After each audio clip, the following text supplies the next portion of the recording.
The following show is brought to you in part by the Fetzer Institute, fostering awareness of the power that love and forgiveness can have in our world. Please go to fetzer.org for more information.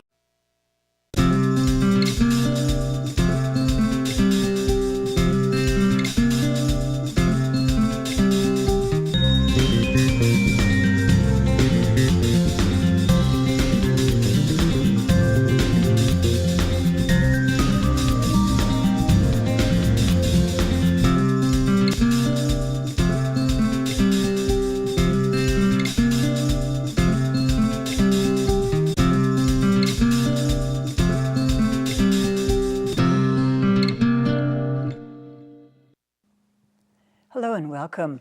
This is part 2 in a mini-series that we are doing on the big topic of forgiveness. You're in for a treat tonight. You're going to see a film that was co-produced by Emergence Pictures and Dr. Mark Umbreit from the University of Minnesota School of Social Work, where he is the director of the Center for Restorative Justice and Peacemaking. Thank you for watching. I'll see you next week.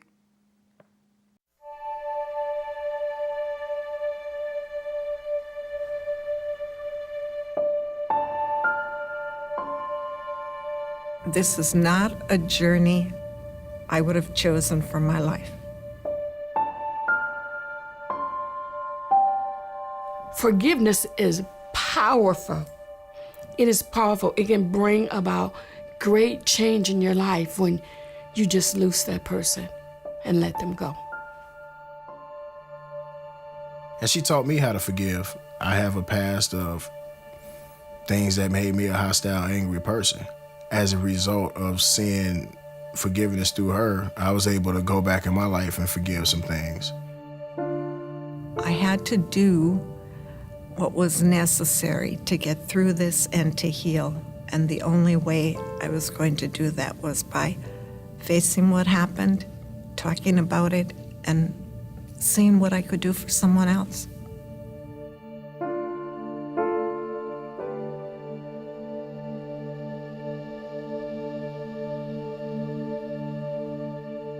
I don't use the word forgiveness. I'd rather see that put through action between people. To me, that's more important. Forgiveness, to me, is not some social expectation. It's not some should. It's not some saintly act like I forgive you and I forget it. No. Forgiveness is far more than that. Forgiveness is a gift of awakening. It's a gift of freedom.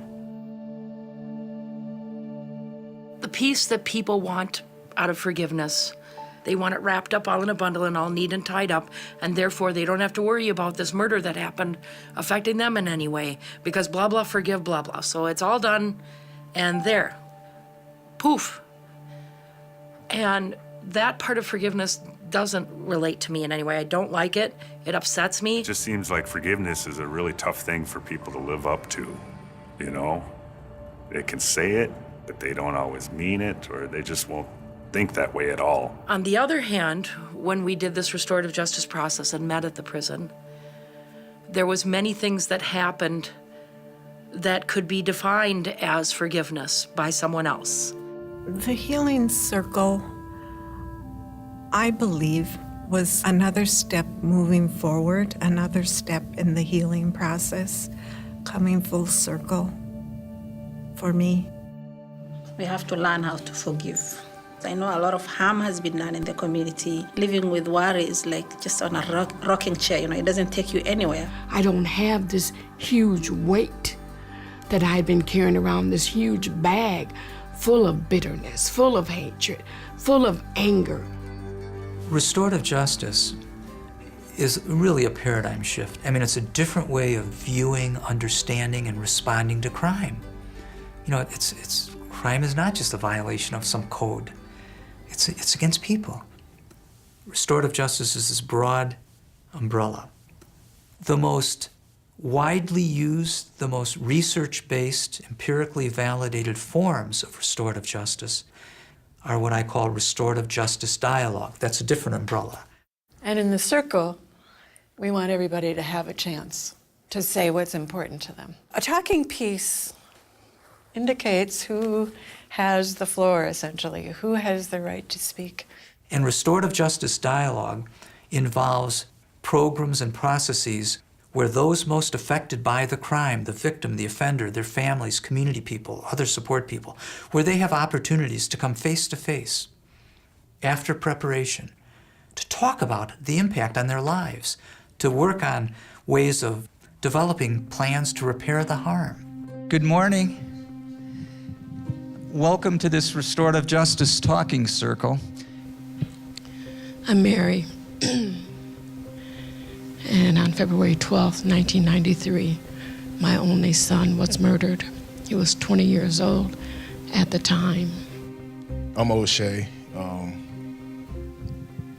I was incarcerated. I committed a murder. Was found guilty of a murder. I had finally hit my boiling point from a lot of things that I was dealing with. And in hindsight, I can say I brought a lot of my issues, a lot of my frustrations out on the wrong person, put it on the wrong face, and made a victim of someone who had no idea what I was going through, who, was just living his life. When they identified his body, I went into the bathroom and I was questioning God. Hatred began to set in. It's all over. I'll never see him again. I will never celebrate Christmas or a birthday or never see him with children. 2 days after my son was murdered, I received a call from the detectives. And he told me that he had picked up a boy, 16 years old, that had taken my son's life. All I wanted was for this young man this boy to get prison. He was an animal. I hated him. He needed to be caged, and that was gonna make me happy. That was justice at that time. At the end of that trial, when I gave my impact statement, I ended up telling this young man that, I forgave him. And I really thought I really thought I was doing the right things. But as the years went on, I found out, again, I was just going through the motions. I hadn't forgiven him from my heart. It was just lip service. Then the judge sentenced him to 25 and a half years in prison. Time went on. I just became more bitter, and I was just kind of stagnated. I would have to go to prison and meet O'Shea to make sure that I still didn't have this hatred and bitterness in my heart for him. In March 2005 is when we went to Stillwater. So I'm now sitting in this visiting room with the mother of the person that I've murdered over 12 years ago. The very first thing I said to him was, look, I don't know you.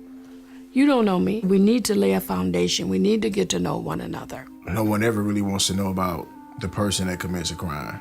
And the fact that she was willing to do that off top, I was just like, wow, I was kind of stunned and amazed. And that's when he told me about his life, and I told him about my son, and I told him about myself, what I was doing.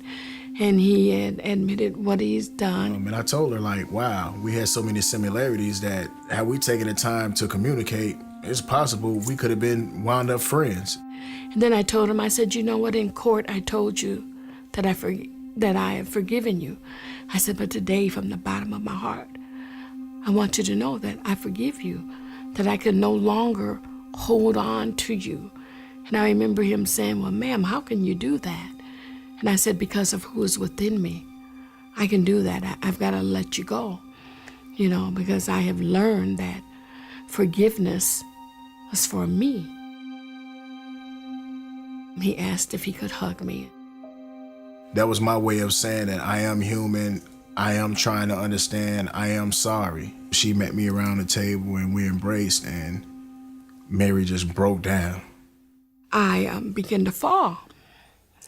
And he had to hold me up. He had to lift me up. I've been stabbed. I've been in the riots. It's the most terrifying part of my whole prison sentence is watching a mother cry and grieve over her son that I've murdered, and I have to be the one to embrace her and hold her up. And when he left the room, I bent over and I said, I just hugged the man that murdered my son. I've just hugged the man that murdered my son. And when I stood up, I began to feel something in my feet. And it was just moving, and it moved up, and it moved up, and it moved up until I felt whatever leave me. And I instantly knew that all that hatred, all the bitterness, all the anger that I had in my heart for 12 years, I knew that it was over with, that it was just done. It was gone. That's the moment when our bond started to form, because at her weakest point, I was able to be there for her. Their situation is quite unique because not only has Mary clearly forgiven O'Shea, they've really become part of each other's lives. You know, in my early years, I had a hard time with the forgiveness stuff, the F word. That's what it's called in the victim community. I've also witnessed the triviality of how forgiveness is oftentimes talked about. It's very shallow and cheap, in my words and perceptions. It's tossed out there, and oftentimes because you should forgive or you have the pressure, it can be a real blockage. But I have also learned over the years the absolute paradox of forgiveness. People frequently tell me how judgmental it feels.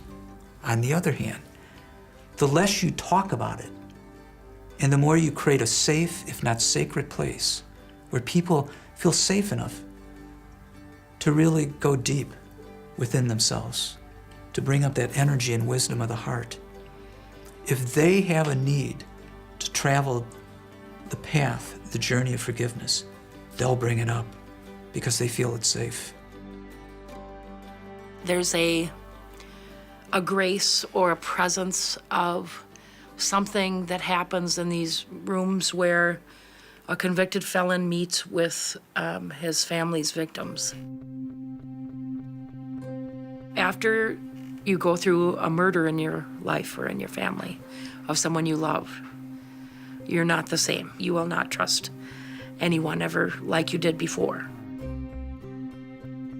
He came from behind my father while he was slicing tomatoes at the counter and stabbed him approximately 40 times. And then he picked up the knife that my dad had been slicing tomatoes with and stabbed him another 40 times. They estimate it took him 20 minutes just to stab my father that many times. Then went through my father's house and took everything of value and drove away. And one day the bank called my mother and said that there was someone suspicious trying to cash a check on my father's account for $5,000. And my mom said, call the police. That's who murdered my husband. Of course, then there was a trial. Almost a year later, he was convicted. She came to me, it was more than 20 years after her father had been killed. I just picked up immediately, instantly, the enormous energy of anger and hurt. If you're honest with your feelings, they don't wrap up in a little box like that and go away. They're present your whole life. Most citizens don't understand how the millions and millions of dollars in our criminal justice systems and correction systems are totally offender-focused, with few exceptions. It's a trail 'em, nail 'em, jail 'em, next case.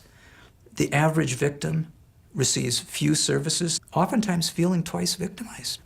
It has layers and layers of hurt upon there, and that doesn't just go away. The preparation with Pam and the man who killed her dad went on, I believe it was for 2.5 years. I felt prepared, and I had toured a prison.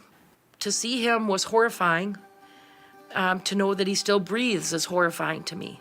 On the other hand, it was such a resource. It was a time that I couldn't screw up. It was very apparent to me that I had to do this, and thank God I did. The pathway to peace is over the mountain of healthy release of anger. It's not like leaping over it, denying it. You are over the mountain. The first thing I did was tell him my story from start to finish. I think I needed to retell him exactly how this had affected my life. His sorrow was real when he apologized to me. He talked about how he thought about it on just about every holiday, and that he had took my dad away from my family. I don't know what to call it other than like a moment of grace where two people come together that you would never thought come together and hear each other. Does that speak to a definition of forgiveness? depends on your definition of forgiveness. All the attachments I have to forgiveness, I can say I'm just not ready yet to forgive him.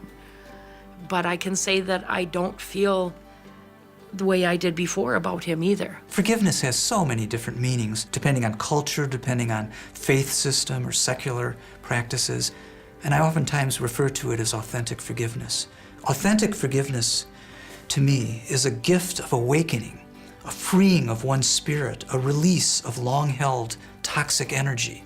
Forgiveness is more of a direction than a destination, a way of life grounded in a spirit of humility and compassion.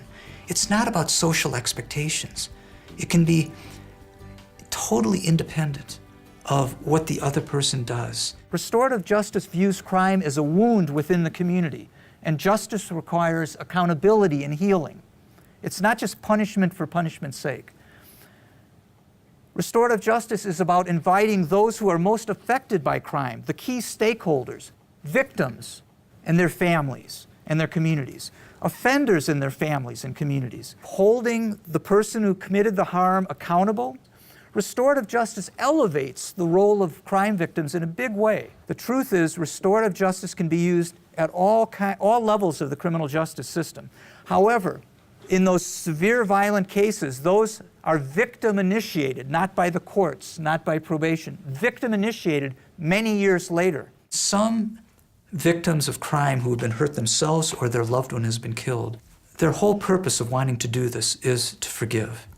That's part of their journey. For most, that is not. The most powerful examples that I have consistently witnessed of the real energy of forgiveness.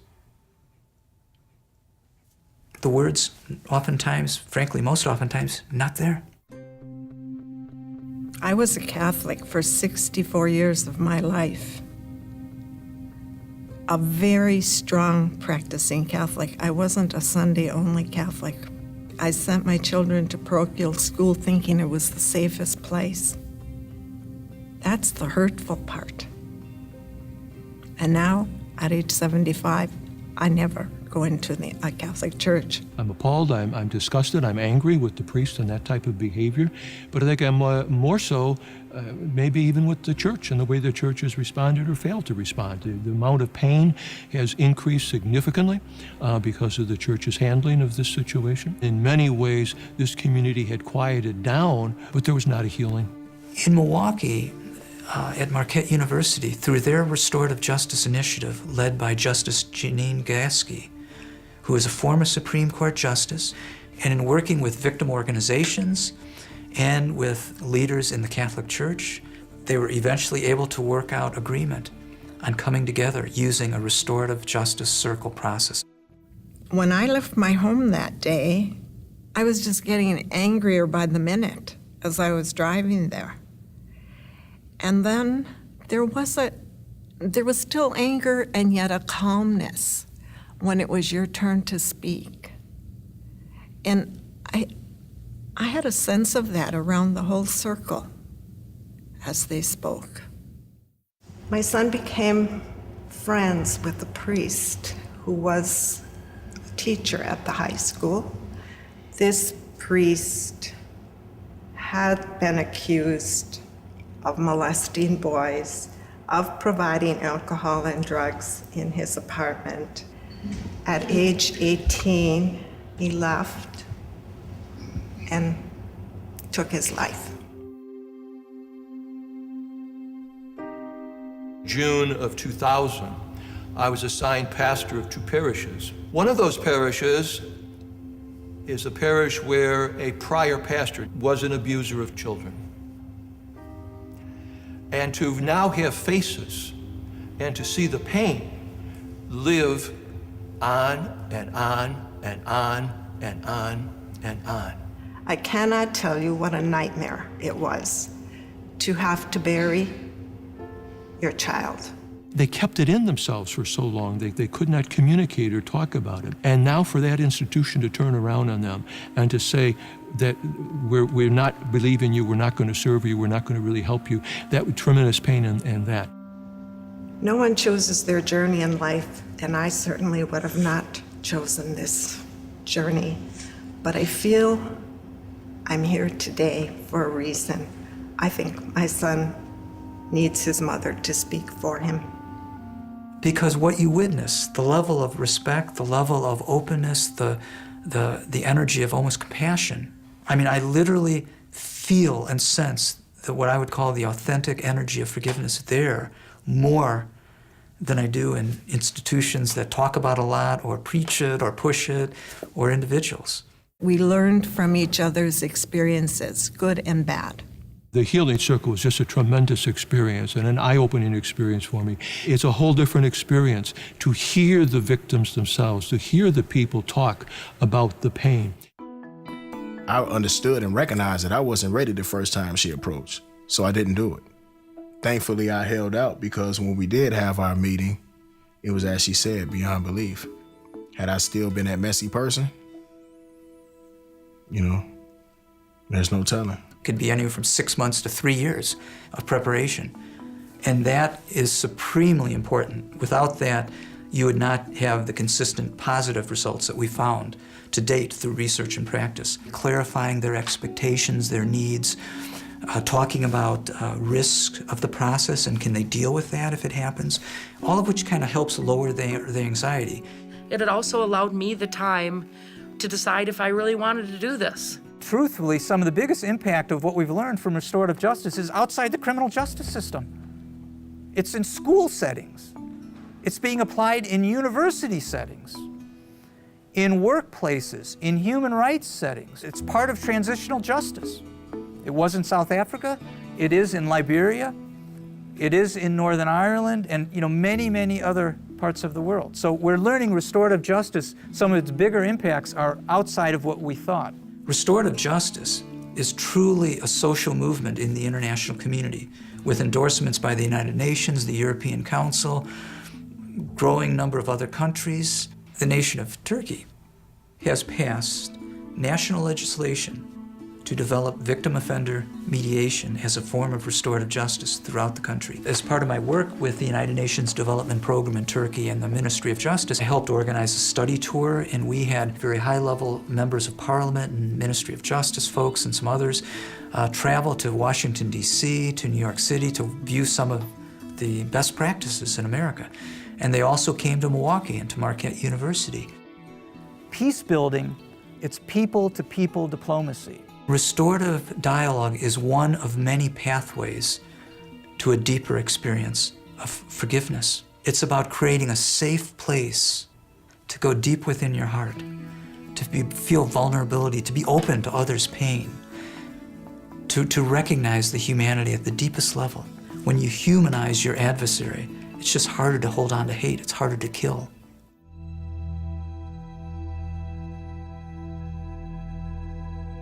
I grew up in Phillips neighborhood here. It's near and dear to my heart, always will be. This was a large settlement of Indian people from a lot of reservations around the country. The Somali people started showing up in numbers. I didn't know who they were. As soon as the numbers started growing over time and more came in, I noticed that the conflicts were brewing. People started wondering, how are they getting these businesses? How are they getting these mosques? Why do they get the public housing before our people? There was a native woman who was assaulted by some Somali youth. So the native community wanted to retaliate. They wanted to come out and, with their baseball bats, and make a big fight. It's a two-way street. The Somalis aren't just attacking natives. I know native people are attacking Somalis, and be it verbal or physical or both, whatever. We came from a war-torn country, and we came here for peace. We don't want to fight anymore. We emailed back and forth and agreed to meet, and we actually met on Martin Luther King Day of 2010. We have looked for ways how we can solve these issues just through dialogue. We've been doing monthly meetings, basically, for about 2.5 years now. Our group is called Native American Somali Friendship Committee. And we even haggled over who was going to be first, Somali and Native American. But we were here. They have been here first. We're doing little steps along the way of finding ways to bring our people together. Different exchanges culturally and just getting to know each other. And in the beginning, it was kind of negative. People were being honest with each other, and people were offended. to start taking away like those labels. It's not that larger community, it's just that person. So people see us walking through the neighborhood, get that visual, shared food together. Conversations with each other and sharing stories and culture, I think, is going to bring out just more similarities between people. The case with the Somali and Native American community in Minneapolis, that to me is restorative dialogue at the real level, the real earthy level. They're doing it. If that isn't the real energy of forgiveness, I don't know what is. When people are sitting beside each other, there's that respect, when you're listening, somebody looking at eye to eye, it really helps. But we've come a long way. Now we have built a relationship. We really, understand each other. I think we put in awareness in the community. Like forgive, learn how to forgive and move forward. Try and hold just a circle and reach out to the community. And that's how I believe we can build a safe neighborhood in our neighborhood. To spend hours with each other, hearing each other's stories in the energy of pain, in the energy of trauma. This is not little common conversations. I mean, you're going to places where most people would not feel comfortable being. My experience in the Healing Circle has helped my pastoral work with dealing with victim survivors of clergy sexual abuse because I've become more sensitive to the pain that they suffer and the trauma that has gone on. I feel that by telling my story, going back in time, I did release a lot of the bitterness and anger that I was carrying. You can't reverse the history that's already been done. But you also don't have to carry a chip on your shoulder. You don't have to be angry. Talking about restorative dialogue and justice and talking circles, I think we can only get better through that process. I had the answers. I didn't have to worry anymore and sleepless nights over what had happened in that room. I can talk to my neighbor. I can reach out to my neighborhood and make a difference in my neighborhood. What's the wisdom that people who have traveled, walked the hard, gritty path of forgiveness in their lives, what can that teach us? Should have done the restorative justice process earlier, because it would have been that many more years of not worrying about all that stupid stuff. If they can come to grips with forgiveness, even if they can't always use the words, somehow can connect with the humanity of the other, that has enormous lessons for those of us who won't ever experience that, perhaps. I declare this young man as my spiritual son, and he declares me as his mother. It is real. There's nothing really than forgiveness. There's nothing really than reconciliation. There's nothing in this world definitely more realer than love, and that's what we have between us now.